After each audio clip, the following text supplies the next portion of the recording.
ইতোমধ্যেই আমাদের মতো দেশগুলোর উপরে নির্যাতন করতে করতে তারা এখন নিজেদের জনগণের উপরে নির্যাতন করা শুরু করে দিয়েছে।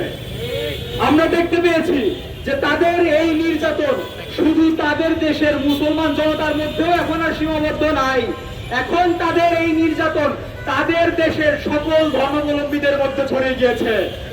আমার ভাইয়েরা, আমরা দেখতে পেয়েছি পূর্ববর্তী সময়েও এরকম নানা ধরনের দুর্নীতি, অনিয়ম, প্রশ্নভাস এবং নানা ধরনের জুলুমকে তারা ধামাচাপা দিয়েছে হিন্দু খাতরে মে হ্যাঁ এই ন্যারেটিভ দিয়ে।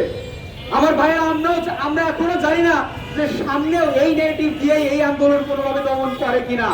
তবে দমন করুক আর না করুক, আমরা এখনো পর্যন্ত শঙ্কিত যে এই আন্দোলন যদি কোনোভাবে দমন হয়ে যায়, দমন হওয়ার পরে সেখানে অবস্থানরত মুসলমানদের উপরে কি ধরনের নির্যাতন সামনে চালানো হয়।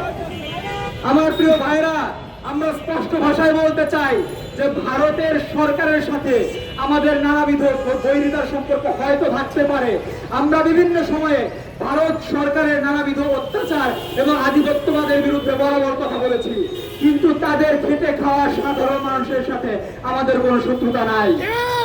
বরং সেখানে যে কয়জন মানুষ নির্যাতিত হবে, যে কয়জন মানুষ জুলুমের শিকার হবে, তাদের প্রত্যেকের প্রতি আমাদের সহমর্মিতা থাকবে, তাদের প্রত্যেকের প্রতি আমাদের সংহতি থাকবে।